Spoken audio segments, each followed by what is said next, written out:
সকালে ঘুম থেকে ওঠার পর যে ৬টি কাজ করবেন।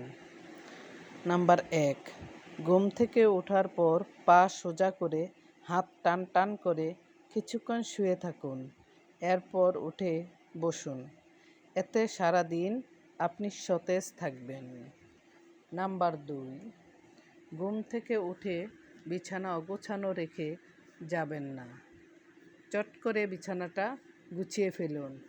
নাম্বার ৩, ঘুম থেকে উঠেই সবার আগে চা কফি একদম খাবেন না। খালি পেটে দুধ চিনি দেয়া চা কফি আমাদের শরীরকে আরও অ্যাসিড করে তোলে। নাম্বার ৪, খালি পেটে হালকা কুসুম গরম পানি খেয়ে নিন। সারাদিন শরীর সতেজ থাকবে। নাম্বার ৫, ঘরে এমনভাবে আলোর ব্যবস্থা করবেন যেন সকালে সূর্যের আলো ঘরে প্রবেশ করে। প্রাকৃতিক আলো ঘরে প্রবেশ করলে দেহঘড়ি আপনাকে জানান দিবে সকাল হয়ে গেছে, উঠে পড়ো। নাম্বার ৬, ব্রেকফাস্ট না করার অভ্যেস থাকলে এক্ষুনি পাল্টে ফেলুন।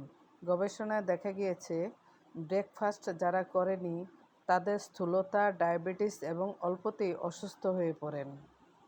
ভিডিওটি ভালো লাগলে শেয়ার করবেন। আল্লাহ হাফেজ।